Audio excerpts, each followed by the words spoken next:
Olá, eu sou a catequista, meu nome é Vivian e eu vim aqui contar um pouquinho para você hoje sobre a perseverança, como fazer a perseverança dar certo aí na sua comunidade. Eu tenho um case lindo, né? A minha comunidade não tinha perseverança e hoje nós temos uma turma linda, na verdade temos mais de uma turma linda. E é muito especial ver esse caminho, essa trajetória e ver que as crianças permanecem com a gente entre a primeira comunhão e o crisma e vão em grupos, né, já para essa formação do crisma, super preparados e motivados para receber o sacramento. Então vou te contar como é que a gente faz isso acontecer. Antes, faz aquele negócio que é importante, sabe? Se inscreve, curte, comenta, tudo aquilo que você sabe que precisa, tá bom? Me ajuda aí. Bom, vamos lá, deixa eu te contar. Primeira coisa que você precisa saber é que tudo que eu vou falar aqui é para uma turma de pré-adolescentes ou adolescentes, tá? Como a perseverança aqui ela acontece entre a primeira comunhão e a crisma, então as crianças estão com 11 anos e vão até 13 anos. Por que a gente coloca essa faixa etária? Porque, de acordo, apesar do diretório do direito canônico dizer que a criança está apta a receber o sacramento da primeira comunhão a partir dos 7 anos de idade, em torno dos 7 anos de idade, o diretório da catequese, ele recomenda que a criança receba um pouquinho mais tarde, que receba aos 10 anos, para que a criança tenha mais maturidade, para que ela, além dela compreender os sacramentos, que ela também tenha tido tempo de entender e compreender um pouco mais da nossa doutrina. Então, o diretório da catequese recomenda que o sacramento seja recebido aos 10 anos de idade, tá? Então aqui eu faço o by the book direitinho, como manda a Santa Igreja, e a gente faz a perseverança a partir disso. Então as crianças já estão com 11 anos, eles começam a formação com 10, quando chegar no final do ano, nossa formação de primeira Eucaristia de um ano só, então aí quando chega no final do ano, eles já estão com 11 anos, começa no próximo ano então já com esses 11. E ficam com a gente até os 13, que é quando eles entram no sacramento da crisma, na formação. Bom, o que funciona para a gente entender como devem ser os encontros e como a gente se organiza para manter essa juventude antenada e engajada e participativa no encontro de catequese? A gente primeiro precisa entender como é que eles funcionam. E como que eles funcionam? Eles não têm, é aquela fase que eles já não querem mais nem ir para a escola, quem dirá para a catequese. Então o que faz com que eles venham para a catequese é um encontro dinâmico e são os amigos. Então a gente precisa propiciar que eles criem vínculos de amizade dentro dos nossos encontros para que eles se estimulem a vir. Seria maravilhoso que os adolescentes viessem só por causa de Jesus, mas não é a maioria dos nossos casos, né? Então a gente precisa estimular a amizade para que eles venham também pelos amigos e confiar no Espírito Santo que ele vai fazer a parte dele. Bom, como que a gente organiza então isso? Para que seja dinâmico, o que deu muito certo aqui na minha comunidade foi equilibrar 3 tipos de encontro dentro do planejamento, dentro do cronograma da perseverança, que aqui a gente chama de quarta etapa. A gente precisa ter encontros de missão, encontros de espiritualidade e encontros de amizade. Você tem que ter esses 3 tipos de encontro. É um tripé que sustenta essa juventude dentro da igreja. E isso funciona com um grupo de jovens também, viu? E como que é isso de missão, espiritualidade e amizade? Bom, vamos começar com a missão. O jovem, o adolescente, ele quer se sentir útil, ele quer sentir parte, ele quer fazer alguma coisa. Eles estão naquela ânsia de querer mudar o mundo, né? Então eles querem fazer alguma coisa e a gente precisa ter esse olhar para isso. Então o que são encontros de missão? São encontros em que eles vão ajudar, vão servir. Ou eles vão servir a comunidade, ou eles vão servir a igreja, ou eles vão evangelizar de alguma forma. Então você precisa propor encontros em que essas coisas aconteçam. Vou dar alguns exemplos aqui. Você pode levá-los para visitar um asilo ou um abrigo, pode chamá-los para vir limpar a igreja, sabe? Quando precisa lavar a igreja, traz os adolescentes para vir lavar a igreja, o pátio, né? O que mais que você pode fazer de missão? Levá-los para fazer alguma ação de caridade, né, na rua, enfim, numa praça, em algum lugar assim, ou fazer ações de evangelização também. Então, algumas coisas que eu faço aqui, eu faço a exposição dos milagres eucarísticos, então eles se preparam para evangelizar a comunidade, porque eles apresentam para a comunidade inteira, e a catequese dos menores. Então eles montam essa apresentação, essa exposição. Então, se for dos milagres eucarísticos, por exemplo, eles pesquisam lá no site do Carlo Acutis todos os milagres, aí eles escolhem qual milagre eles vão trabalhar, eles criam um cartaz para explicar aquele milagre. Então, assim, eles estão aprendendo. Mas, na cabeça deles, o que eles estão fazendo é preparando uma exposição. Então, eles estão servindo, porque aquilo vai ajudar outras pessoas a se evangelizarem. Outra coisa que a gente faz aqui, sabe, na vigília da Sexta-feira Santa? Então, tem um horário que é o horário da catequese. Aí o que eu faço? Eu levo toda a catequese dos pequenininhos aos adolescentes, mas quem fica responsável por conduzir são os adolescentes. É lógico que eu não sou doida, eu não vou largar eles conduzindo uma adoração sozinhos. Então eu preparo eles para que eles façam essa condução. Então a gente escolhe os cantos, aí ensaia os cantos que eles vão puxar. Uma reflexão, aí eles fazem uma reflexão que eu entrego pronto para eles, eles vão ler a reflexão. Então eles fazem as coisas, mas é lógico que tudo guiado pelo catequista, mediado pelo catequista para, né, ninguém fazer bobagem. Então esses encontros de missão são...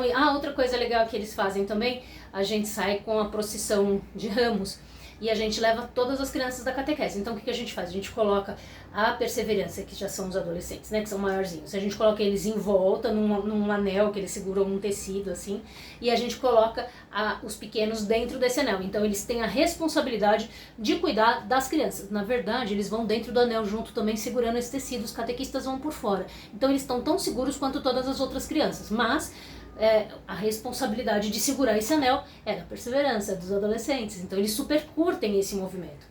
E eles se sentem atuantes, se sentem parte da igreja, se sentem parte de um grupo e parte de um movimento. Então isso super funciona. Agora, além dos encontros de missão, você tem que ter os encontros de espiritualidade. E a gente precisa então dar uma espiadinha nas práticas pedagógicas que falam, que conversam com essa faixa etária. Então, o que as práticas pedagógicas recomendam? Que você tenha um aprendizado que parta do adolescente.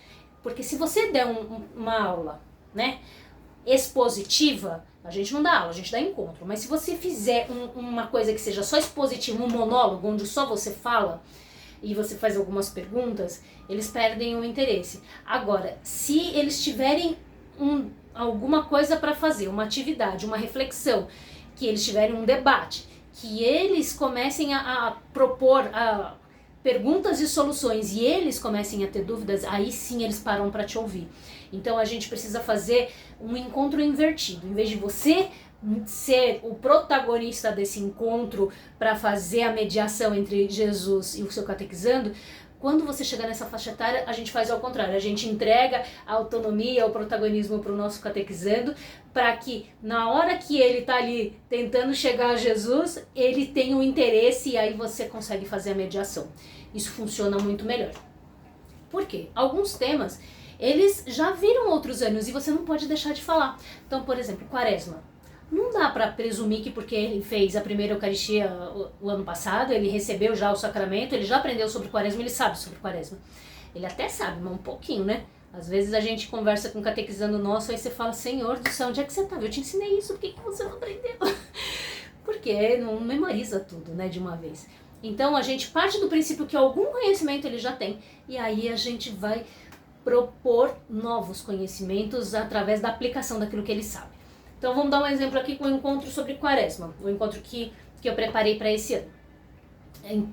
Vou dividir a sala em grupos e cada grupo vai trabalhar um pilar importante da Quaresma. Então quais são esses pilares importantes da Quaresma? A oração, a penitência, a caridade e o perdão. Então vou ter lá 4 grupos. Cada grupo vai ter uma mensagem, uma passagem bíblica que trate este tema, e aí eles têm uma atividade em cada grupo. E depois eles vão ter que rodar, todo mundo vai rodar todos os grupos.